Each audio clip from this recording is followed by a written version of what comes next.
Triniteti, mund të na shpjegoni të lutem Trinitetin? Domethënë referohet Perëndis, për Perëndis Biblës, zbuluar pjesërisht në dhjetën e vjetër, si Perëndi Trini, dhe në dhjetën e re, më dukshëm, si ati Biblia dhe Fryma e Shenjtë. Tani, të krishterët autoritet kanë shkrimin e shenjtë. Pra shkrimi i shenjtë, jemi të bindur ka një Perëndi, një besim, një pagëzim, një Perëndi dhe Zoti i gjithëve. Dhe ishte ati Biblia dhe Fryma e Shenjtë.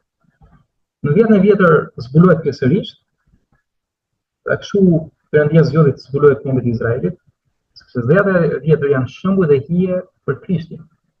Po si thonë gjithçka është për Krishtin, plani është Krishti. Por, po ta marrim që të dhjetën e vjetër, pra Bibla hebraike, pra emri Perëndis është Elohim. Në gjuhën hebraike Elohim do të thotë Perëndi të. Tani do të thotë që ka disa perëndi. Tani shumë si mund të jetë për madhështinë e tij, por nuk i thon Eloi, që është Perëndia, i thon Elohim, Perëndit.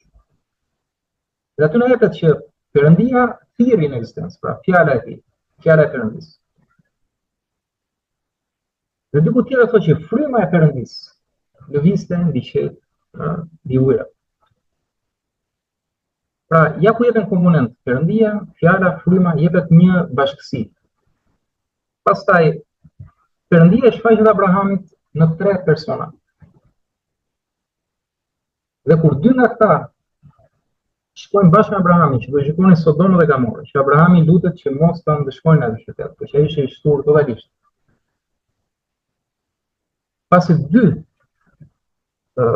personat shkuan në Sodomë dhe Gomorë, aty na thotë që personi i tretë i mbetur veçmas. Na thotë që Zoti thirri nga Zoti në qiell zjarr dhe squfur në Sodomë. Pra Zoti në tokë thirri nga Zoti në qiell. Dhe shumë zbulesa të tjera, domethënë. I tha Zoti, Zoti tim në atë psalm. Te Isaia ka shumë zbulesa të tjera. Pra gjatë gjithë kohës Perëndia zbuloi si ati biri dhe Fryma e Shenjtë.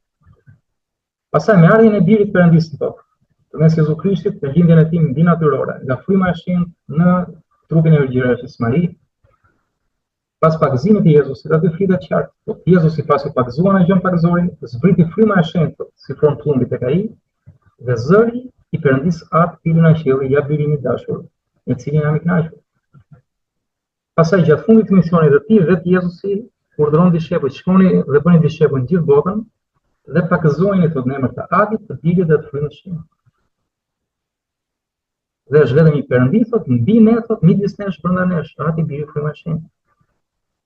Pra, ne me mendjen tonë kufizuar si krijesa të këtij krijuesi nuk mund ta perceptojmë dot se si ky Perëndi është 1 dhe 3 apo 3 në 1.